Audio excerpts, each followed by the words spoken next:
Now, we asked you to look at last year's plenary. Really, it was a sort of 45-minute condensed summary of much more work. We could actually spend the whole week on the book of Ephesians, and I would very gladly do that with all of you. What we're going to do is review some of the key features of that just now, because that helps us just to think about some of the key things that we want to touch on over the next 4 days. I started that session just talking about one example, I'm going to give you another one just now as well, that illustrates some of the problems that we face. And the story I told was of being a final year medical student in Glasgow in 1991 and having 25 fellow medical students who were gifted and keen and available people who were involved in various aspects of Christian service in various different churches and Christian organizations. The kind of people that you would want to have involved in your church or in your organization. They would be the bright young things that you would be keen to recruit. We started work. At that time, 100-hour weeks were not uncommon in the first years of medical practice. Within 1 year of starting work, of those 25, there were perhaps only 4 or 5 of us who were still actively walking with God. And that's really not changed much over the intervening nearly 25 years now. And the question that left me with, and it's a question I think that we all have to varying degrees, is this. What is it that we were doing in our churches and in our various different Christian organizations, campus organizations, youth groups, and so on? What were we doing? We were doing lots of stuff. Why was it that stuff that we were doing in our churches and Christian organizations did not equip those people to live for Christ in the world to which they were called? Because it obviously didn't, did it? Because they ceased very quickly. What was all this activity about if it wasn't about helping these people to actually learn to live for Christ in the situation in which God had put them? That's the first example. To say that the Church of Jesus Christ is called to, must do a better job than that. We have to. We have to because the functioning of that body of Christ to bless the nations, to carry out God's mission, to bless the nations, depends upon transformed people who are living for Christ in every area of life, not just in the religious bits. So that's a challenge to start with, and it's a challenge that keeps me going, that keeps me coming back here year on year, is to say, here's a challenge to set out before all of us, wherever we are. How can we do this differently? How can we make sure this doesn't happen? As far as it depends on us, of course. How can we work at that? Let me give you a brief summary then of one of the things then that I've found myself doing really in response to that, and that was the work on Ephesians that you saw a summary of. I'm just going to sketch quickly out this diagram and bring out some of the key features of that. And again, apologies for bad drawing and stick diagrams and stick men and all that kind of stuff. When we looked at Ephesians 2, context of the whole book of Ephesians, the letter of Ephesians is about everything, really. It's a marvelous New Testament letter. But it's about, fundamentally, the church and what it's made for. The church made to bless the nations, and that depending upon individuals being brought into relationship with Jesus Christ, a transformative relationship with Jesus Christ that leads to transforming all of our relationships. And as those relationships are transformed, the body of Christ is built up. And Paul describes that body also as a temple, a dwelling place for God by the Spirit. He also describes the role of leaders to build up that body of Christ. So if we looked at Ephesians 2, 11 to 22, we get this picture of Draw them with sad faces, shall we? Jews and Gentiles, people who are previously separated from God and separated from Christ, being reconciled to God and to each other. Vertical and horizontal reconciliation of relationships, so that these two who were once separated and enemies of each other become what Paul calls in Ephesians 2:15, one new man, one new humanity, if you like. And that is a result of the peacemaking work of Jesus Christ on the cross. So what Jesus does on the cross unites, reconciles, and creates a new humanity. Okay, so far. Paul then goes on, though, to change his imagery and to say that one new humanity, he says, is like a building. In fact, it's like a temple. And apologies for bad drawing again. If you can think of how to draw a temple better, please give me your advice and I'm happy to take it. The idea of a temple, and he talks about in Ephesians 2:19 to 22, the people of God, the picture is of them being closely fitted together. Now this is key language in Ephesians. This is one key word actually. It's only used twice in the whole of the New Testament. Once is in Ephesians 2:21 and the other is in Ephesians 4:16. The idea of being fitted tightly together. Not just sort of loosely thrown together in a heap, but joined. In Ephesians 2, it's like stones in a building. In Ephesians 4, it's like parts of a body being fitted together. We'll come to that in just a second or two. And that building being fitted together like this, these stones fitted together, he says, becomes a dwelling place for God by the Spirit. The picture then is just like in the Old Testament where you see the dedication of the tabernacle at the end of Exodus 40. Or you see the dedication of the temple in 1 Kings 8 or 2 Chronicles 6. The picture is of the Holy of Holies, the holy place, the most holy place, being filled with the glory of God, the glory of Yahweh, filling his temple. And by the way, just as a sort of a free thing to throw in there to enrich your reading of Ephesians, if you now go back and read Ephesians with that in mind, and look at everywhere Paul mentions glory or fullness, which is all language that echoes the idea of the temple being filled up with God's presence, then you'll see it all the way through the letter, not just here in chapter 2.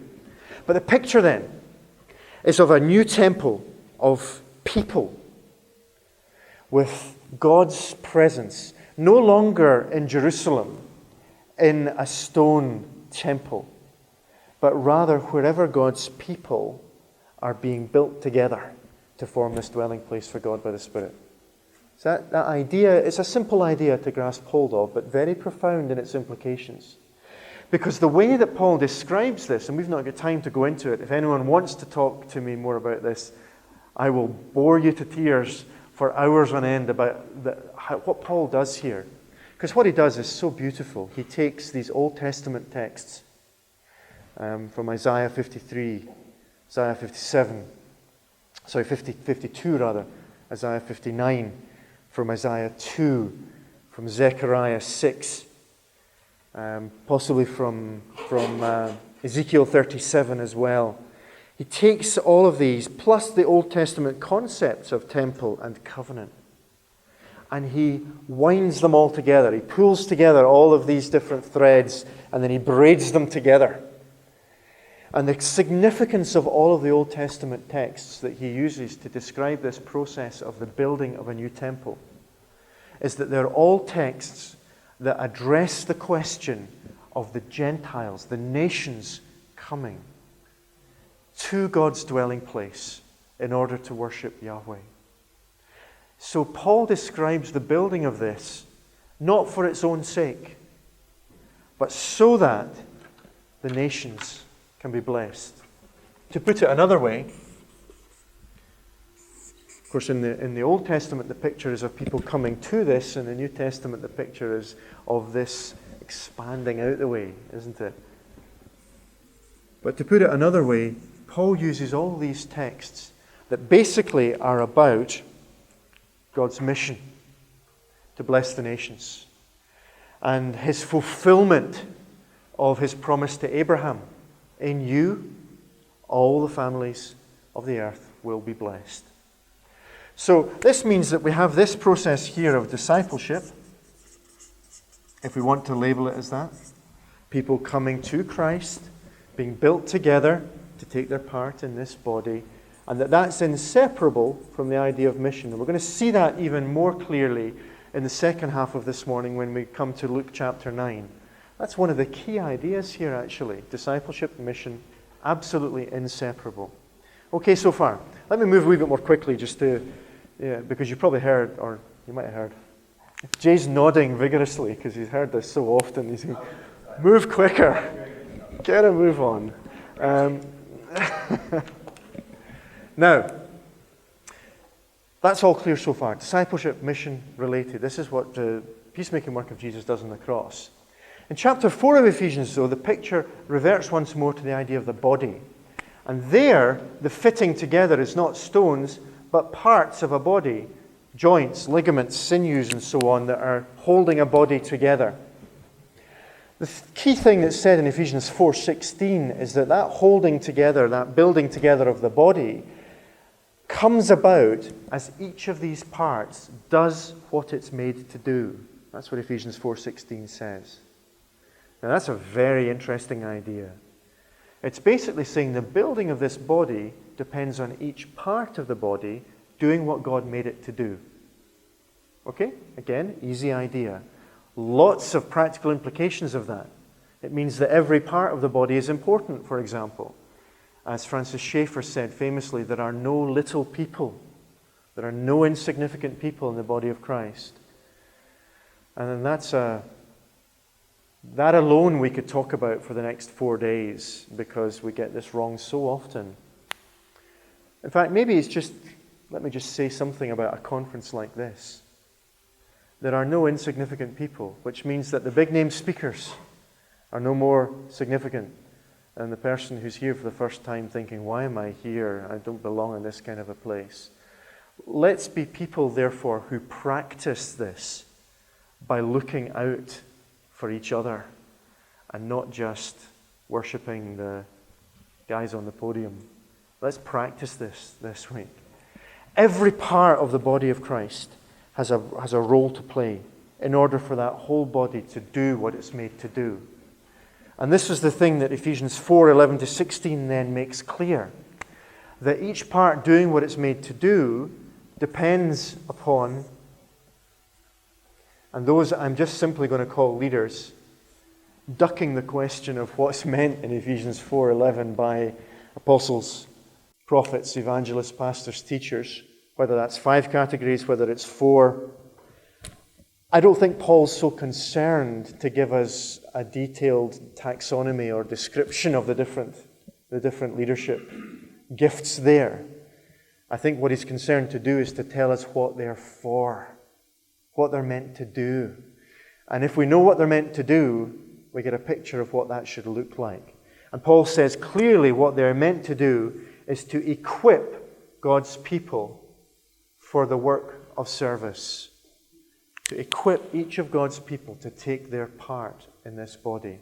So that means that the God-given role of God-given leaders in the body of Christ is to be involved in the process of building up this missional temple or this missional body by equipping each of its members towards a functioning maturity where they each do what God made them to do so the whole body then works well. That's the picture in Ephesians. Now, there's a couple of other elements to add to this, which are really crucial as well. Now, these leaders equip people, and the results of that are unity, maturity. Stability, not tossed this way and that. And that stability is actually doctrinal. In other words, this equipping is full of content as well, because it's helping people not to be blown this way and that by every wind of doctrine and every deceit of men. Okay? So this process involves teaching as well, giving people what is the truth as opposed to what are lies. And it also then leads to community, people speaking the truth in love to one another. Now, from Ephesians 4:25 onwards, you see a description of what maturity in Christ looks like. Paul then says, therefore, in view of all of this, if you have learned Christ, to use the words of Ephesians 4:20, if you are disciples, in other words, you have learned and you are continually putting off the old man, being renewed in the spirit of the mind, and putting on the new man. This new man, by the way, exactly the same words that are used in Ephesians 2:15. Not as some of our English versions would say, the new self, but the new man that's being put on. Putting off, being renewed, putting on, that process of ongoing discipleship and learning results in what he then says from 4:25 onwards. No longer speaking lies, but speaking truth. Being angry, but without sin. Being pure in our speech, building others up with our speech. Forgiving others and not being bitter against them. Sacrificially loving rather than being self-centered. Being sexually pure rather than sexually impure. Being wise rather than unwise. Walking in the light rather than walking in the darkness. Being filled with the Spirit collectively so that we are singing and speaking and thanking God together and mutually submitting to one another, which is then expressed in our marriages and in our family life and in our working life. All of the outcomes of this, in other words, are relational. They involve transformed, renewed, restored relationships as men and women like you and me are restored to be the men and women God made us to be. Restored in the image of Christ, in other words. That's the outcome. And it's relational. And if it's relationship out, then it cannot be less than relationship in. Does that make sense? You can't produce relational transformation by just telling people what to do. How do any of us learn how to love? I think about that. I think about the way that certain people in my life have treated me. The examples that I've seen. Where people's teaching has been backed up by their actions. And of course that's true. And we all know it's true. In which case, why do we ever try to do this differently to the way that Jesus himself did it? By getting alongside some individuals and living life so that his teaching and his life together are fused in one beautiful whole that produces transformation. And that then leads me just in summary then to say that what we're talking about here then is a profoundly relational, it is a relationship of disciple-making leadership. Disciple-making. Okay? It's facilitating this discipleship. But sometimes we think there's a sort of choice to be made between relationship on the one hand and content on the other. And we never see that biblically. Never. So we might say that this is content-full relationship. That's kind of a way, an attempt to describe what Ephesians is talking about. A content-full relationship. Let me then just ask you a couple of questions here, very, very briefly. Firstly, how many people do you think you can love towards this kind of maturity? Personally. Yeah. In the lifetime at one time? 3, 4, suggestion here. It's not going to be hundreds, is it? No. Good, I'm glad to hear you saying that. Now, there's 2 things to say there. One of the implications of that is that if this is a biblical understanding of the way the church is meant to function and what's at stake, this requires an exponential multiplication of leaders who will give themselves to this process. One pastor cannot do this over a whole church. Yeah? So it requires multiplication of leaders. That's one thing to say. The second thing to say is equally important, and that is that this is not a technique. This is not a formula for doing ministry. It's not a 7 steps or 3 steps or 5 techniques or whatever it happens to be. You might have guessed how much I hate that kind of thing by now. Because this is a way of being. This is a way of being. It's not even something to do when you've got your leadership hat on. This is just a way of being. This is a way of expressing what it is to be a follower of Jesus Christ and to love Christ's people and to love His church and to love lost people enough to care about the mission. So that therefore it's a way of being in every relationship. As you said, we might invest deeply in 3 or 4 whom we're meeting with more intentionally to see them grow to maturity. But actually, this is a way of being with everybody. In every single situation, in every relationship, asking the question, Lord, please give me the wisdom in this particular situation to know how to love this person towards Jesus, to serve your purposes in this person's life in this little interaction. And that might be a 5-minute conversation in the queue for coffee at breakfast time here. It might be an intense relationship where you meet with somebody for 2 hours every week for 3 years. Or it might be the person you bump into in the supermarket or the checkout girl or whoever.